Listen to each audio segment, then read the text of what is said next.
많이 먹는데 살이 빠진다? 사실 말이 안 되죠.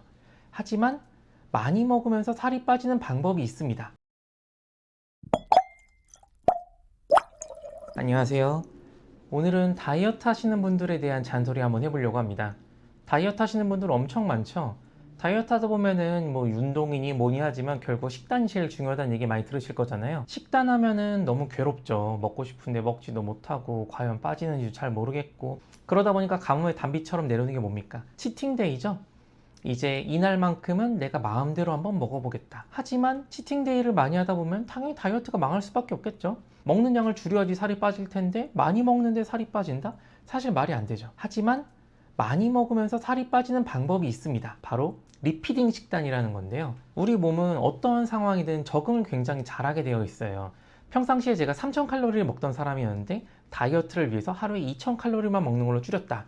그러면은 처음에는 우리가 배고프고 필요한 열량도 부족하긴 하지만 시간이 지나면 우리 몸에서는 스스로 사용하는 열량을 줄여가지고 2000kcal에 맞도록 몸이 변화한단 말이에요. 처음에는 내가 이제 3000씩 열량을 쓰던 사람인데 들어오는 게 2000밖에 없으니까 상대적으로 몸이 태우는 게 많아가지고 살이 쭉쭉 빠지는데, 우리 몸도 거기에 맞춰서 나도 그럼 이제 소비하는 열량을 줄일게 해서 맞춰버리면 그때부터는 정체기가 오는 거죠. 나 평소보다 먹는 것도 줄었는데 왜 살이 계속 안 빠지지? 이상하네? 이런 걸 느끼신 분들이 있을 거예요. 이럴 때 하는 게 리피딩 식단입니다. 뭐 말은 그럴싸하게 하지만 내용은 굉장히 간단해요. 내가 다이어트를 위해서 식단을 하던 사람이면 평소 먹던 양보다 한 1.3배 정도를 더 먹는 겁니다. 이렇게 되면은 그동안 며칠 동안 쫄쫄 굶어가지고 힘들었던 거에 대한 보상도 될 수 있을 뿐더러 우리 몸에 렙틴이라는 호르몬이 있어요. 이 렙틴이 식욕과 관련된 그런 호르몬인데, 렙틴이 분비됨으로 인해서 식욕 통제가 더 잘 되고 다이어트에 성공할 확률이 높아지게 되는 거죠. 그리고 리피딩 식단을 하는 날에는 우리 몸에서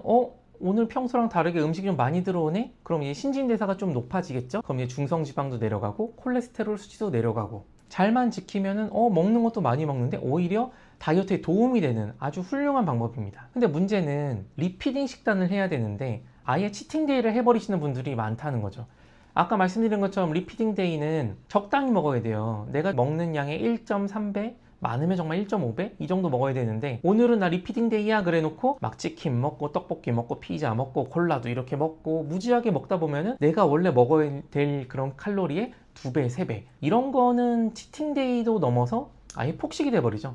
그러면 다이어트가 망할 수밖에 없습니다. 그럼 어쩌란 말이냐, 더 먹어도 된다며. 먹을 때에도 규칙적이고 절제되게 좀 먹으셔야 돼요.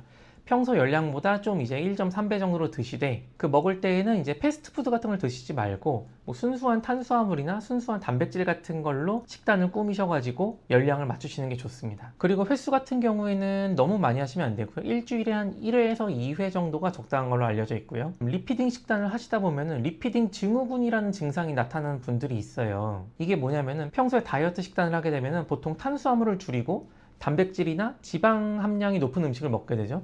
그러면 에너지원으로 탄수화물이 아니라 지방이나 단백질을 주로 쓰고 있었는데, 리피딩 데이에 탄수화물이 좀 들어오게 되니까 갑자기 혈당이 좀 치솟게 되고 대사 과정이 빨라지면서 에너지를 만드는 데 필요한 인산이 과도하게 소비되면서 저인산혈증, 피 속에 인산이 줄어드는 그런 증상이 나타나게 됩니다. 그럼 이걸로 인해서 몸이 전반적으로 피곤하다든지 숨 쉬는 게 힘들어지고 뭐 심장이 좀 빨리 뛴다든지 혈압이 올라가고, 정말 심하면 발작까지 하시는 분도 있다고 해요. 그래서 리피딩 식단을 적당히 적당한 횟수로 적당한 양으로 잘 유지를 하시되, 혹시라도 나 좀 리피딩 식단 했는데 오늘 좀 컨디션이 이상하네? 그러면은 지체하지 말고 빨리 병원에 가서 진료를 받아보시는 것을 추천을 드립니다. 네, 오늘은 성공적인 다이어트를 위해서 치팅데이가 아니라 리피딩 식단으로 지속 가능한 다이어트를 하는 방법에 대해서 잔소리를 해드려 봤고요. 저도 물론 항상 다이어트 중입니다. 우리 모두 다이어트를 평생 함께하는 동반자, 친구라고 생각하면서 꼭 좋은 몸매 관리, 건강 관리 할 수 있길 바라겠습니다. 감사합니다.